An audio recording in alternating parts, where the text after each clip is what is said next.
আমি ডক্টর আরাত্রিকা দাস। আমি কলকাতার একজন বক্ষ বিশারদ বা পালমোনোলজিস্ট আর অ্যালার্জি স্পেশালিস্ট।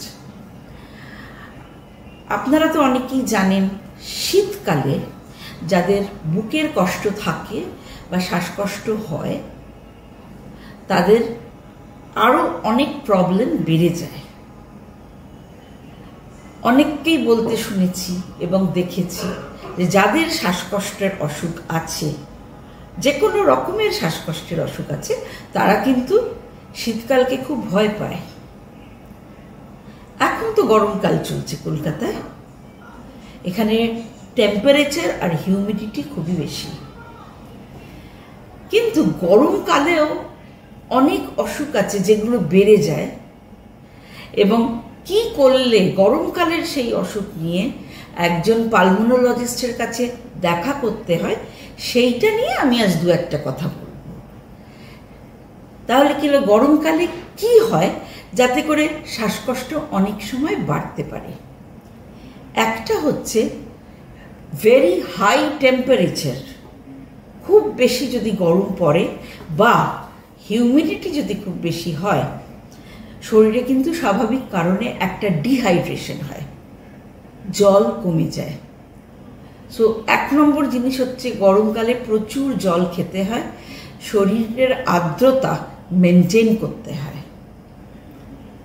2 নম্বর হচ্ছে গরমকালে এই সময় কিন্তু প্রচুর ফুল ফোটে চারিদিকে। আপনি দেখবেন আপনারা বাগানে বড় বড়, ধরুন আপনি কোনো স্যাংচুয়ারিতে গেলেন, সেখানেও প্রচুর গাছ ফুল, বড় বড় গাছেরও ফুল হয়, আবার ছোট গাছ যেগুলো শ্রাবস, সেখানেও অনেক রকমের ফুল ফোটে।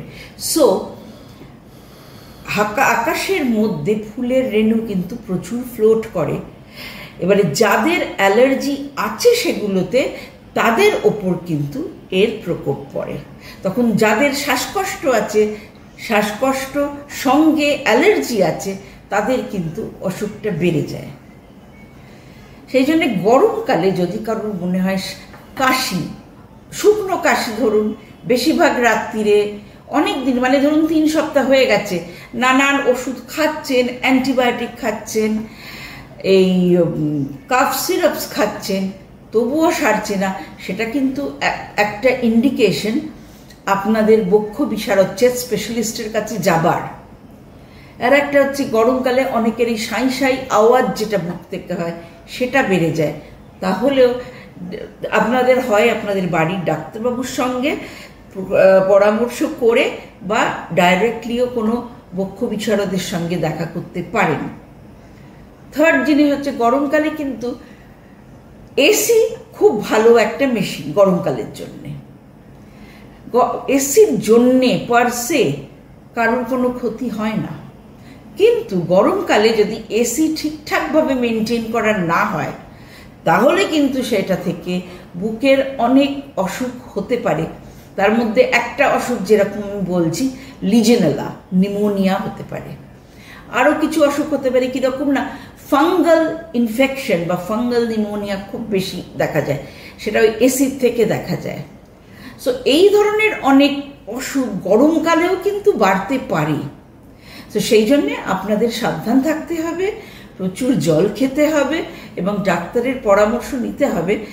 অ্যাট দ্য স্লাইটেস্ট অকারেন্স, যে শ্বাসকষ্ট হচ্ছে বা আমার কাশিটা সারছে না, বা অনেক সময় দেখবেন জ্বর একদিন হলো, তার সঙ্গে কাশি রয়ে গেল, বা বুকে ব্যথা করছে, সেটাও আর একটা ফ্যাক্টর হতে পারে, তখন কিন্তু ডেফিনেটলি আপনাদের বক্ষ বিশারদের কাছে যাওয়া উচিত। আমি এই বলে এই কথাটা, এই টকটা এখন শেষ করছি। আপনাদের যদি মনে হয় আমার সঙ্গে যোগাযোগ করবেন, তাহলে নিচে দেখবেন কিছু ফোন নাম্বার দেওয়া আছে, সেই ফোন নাম্বারে নিশ্চয়ই যোগাযোগ করবেন। আর একটা ওয়েবসাইট দেওয়া আছে, ওই ওয়েবসাইটটা ভিজিট করলে আপনি ডাইরেক্টলি আমার সঙ্গে যোগাযোগ করতে পারেন। নমস্কার।